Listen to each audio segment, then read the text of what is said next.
Welcome to Small Town Legends, where we journey into the shadows of forgotten folklore and haunted tales. Tonight, we're taking you to the depths of some of America's eeriest legends, where the faint cries of lost souls still echo through the night. These are the Crybaby bridges, a chilling phenomenon known in towns across the United States. Bridges where, if you stand quietly, you might just hear the distant wails of a baby lost to tragedy, or the weeping of a mother consumed by guilt. But these aren't just physical structures. Crybaby bridges are portals to the past, places where sorrow and mystery intertwine.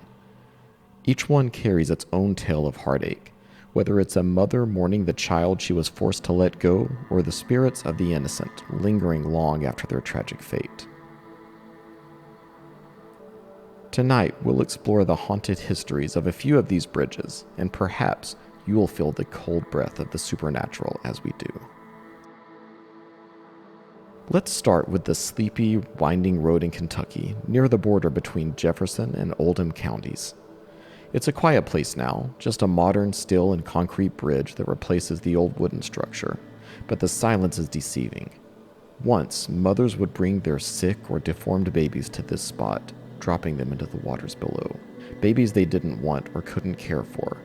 The same waters, it is said, still carry the echoes of their cries. It's a place of unspoken pain, tucked away into the misty woods of Sleepy Hollow Road.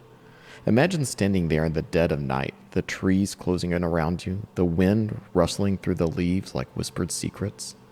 If you're brave enough to stop, if you listen closely, perhaps you'll hear it. A faint, high-pitched wail rising from the darkness beneath the bridge.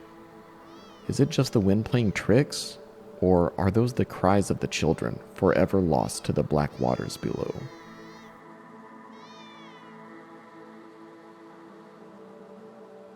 We head next to Salem, Ohio. Off Egypt Road on what was once West Pine Lake Road stands another Crybaby bridge, where tragedy and dark rumors swirl like a fog around the aging structure. According to legend, a baby slipped from its mother's arms, drowning in the icy waters beneath. Now, the sound of its cries haunt the air near the bridge, a sorrowful lullaby that chills anyone who dares to linger. But there's more to this place, whispers of a cult lurking in the dense woods that surround the bridge. Rituals, shadows moving just out of sight, and the oppressive weight of something sinister watching from the darkness. And it doesn't stop with mere legend. In 2010, the bridge became the scene of a real-world horror when the body of an elderly woman was found, strangled and burned. The tragedy blurred the line between folklore and reality, leaving behind a chilling reminder that perhaps these bridges hold more than just old wives' tales. Next, we journey south to Texas, to a bridge outside the small town of DeKalb. Here, they call it the Spook Bridge. Picture a rural road stretching endlessly into the night, where the air hangs heavy with a scent of damp earth and decay. Legend has it that a mother and her child met their fate here, plunging off the bridge into the freezing creek below. The baby didn't survive, and to this day on still, cold nights, locals claim to hear the faint cries of the lost infant echoing in the wind.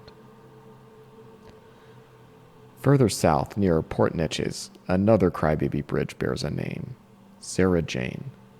It's said that a man threw a baby into the alligator-infested waters below. The baby, Sarah Jane, never stood a chance. On hot summer nights, you can supposedly hear her ghost crying, her small voice carried by the humid air. And her mother? Her restless spirit searches the woods with a lantern, calling out her baby's name, her headless body wandering the dense underbrush. Some have claimed to see her moving silently through the trees, the flicker of her lantern glowing like a dying star.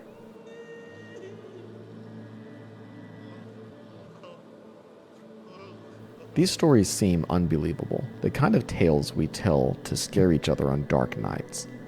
But what makes them linger in our minds long after the telling? Perhaps it's because Crybaby bridges aren't just about ghosts. They're about tragedy, grief, and the painful decisions people have made in desperate times. In Maryland, one of these bridges became the subject of a controversy when folklorist Jesse Glass suggested that the legends weren't folklore at all, but something more modern, a fake lore, born of the internet and passed around like a viral ghost story. But whether the stories are old or new, whether they're born from history or invention, they cling to the places they're told about, intertwining with the land itself. And that's what makes Crybaby Bridges so unnerving. These aren't just locations, they're symbols of unresolved pain, of loss, and of the mysteries that persist in the dark corners of our world. When you stand on those old wooden planks or stare down into the murky waters below, you can feel the weight of something unseen. Perhaps it's just our imagination, the power of suggestion, but maybe, just maybe, those cries are real. This has been Small Town Legends, where the line between the living and the dead is thinner than you think. Until next time, stay curious, but beware of what you may find in the shadows.